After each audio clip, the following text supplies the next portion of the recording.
What's up, everybody? Alex here from the Football Guys, here to talk about three guys to keep an eye on in today's draft. Number one player you want to keep an eye on is Rachaad White. He might not be a day one pick, but he is someone that you need to keep on your radar all throughout the draft. He is a running back who is 6 foot, 214 pounds, and runs a 4.48 40-yard dash. He had the sixth highest explosive run rate in college last year. This is a huge predictor of NFL success, that guys that are super explosive, it translates well to the next level where you're playing a lot tougher and more athletic defenders, and is something predictive of future success. He was also PFF's highest graded receiving running back in the entire class. PFF's highest graded receiving running back in the class. This is a guy that you want, a guy that catches passes. That's great for fantasy. He also was first in missed tackles forced as a receiver. Not only was he a great receiver, but he was great at forcing missed tackles after the catch. That's really great. And the other thing that I like about him more than anything is he is a top 2% RAS score in athleticism since 1987. So what does that mean? That means that he was in the top 50 graded running backs in athleticism out of over 1,500 running backs since 1987. He is ridiculously athletic. He was PFF's highest graded receiving running back, and he was one of the most explosive running backs in all of college football, and has the perfect build at 6 foot, 215 pounds with that 4.48 speed. This guy is very similar to Elijah Mitchell. He's a little bit older. He runs a little bit stiff, but he has that home run speed. They both were also a little bit older than the class. Rachaad White is 23, but it doesn't really matter as much in fantasy football because he's only 23. He's a rookie. He's still got a number of years left. Rachaad White could be really, really special. Next guy I want to talk about is Trey McBride. Trey McBride is the tight end to watch in this draft. He is a little bit smaller at 6'3", 246 pounds, but man, oh man, does this guy have a lot going for him.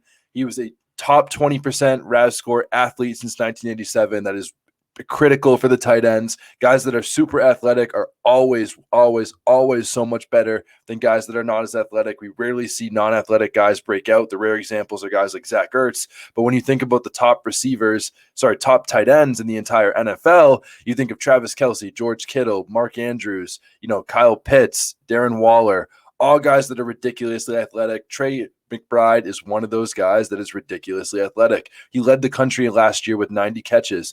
He had 1,121 receiving yards, which was a top 3 FBS mark since 2000. I was born in 2000, and he had a top 3 mark since I was born just this year in receiving yards. In his senior season for Colorado State, he had a 34% target share. That is great to see. And he also had 2.83 yards per team pass attempt, which was also a top 3 mark since 2000. This guy is ridiculous. He is going to be ridiculous. He is a guy that's projected to go somewhere like the Bengals. I mean, man, oh man, you have to keep an eye on this guy. He could sneak into round 1. If not, he will definitely be a round 2 guy. This is the tight end to watch in the draft that could be really special. He's not Kyle Pitts. He's not going to be a top 10 pick or someone like crazy like that. We got lucky last year with Kyle Pitts and Jamar Chase and some of those guys. But this year, the tight end you want to be watching is Trey McBride. And the last guy I want to talk about is a wide receiver, and that's George Pickens. George Pickens out of Georgia is 6'3", 195 pounds. He's got very good play strength. He's got amazing hands, very good blocker. But the biggest thing that I love about this guy coming out of the draft is how he comes out of his routes. I mean, like, this guy on film is like nothing you have ever seen coming out of routes. That nothing I've ever seen is a little bit of an exaggeration, but he's just so fluid at it. He comes out the top of his breaks. That's something that translates really well at the NFL level.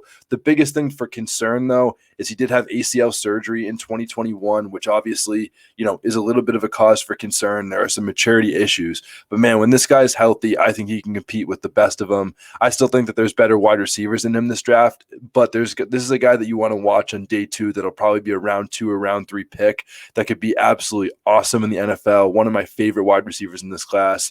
But that is it. Those are 3 guys to keep an eye on. Don't forget to keep subscribing to those Football Guys bell notifications. New videos coming out each and every day, especially with draft time. Keep enjoying all of our content and have a great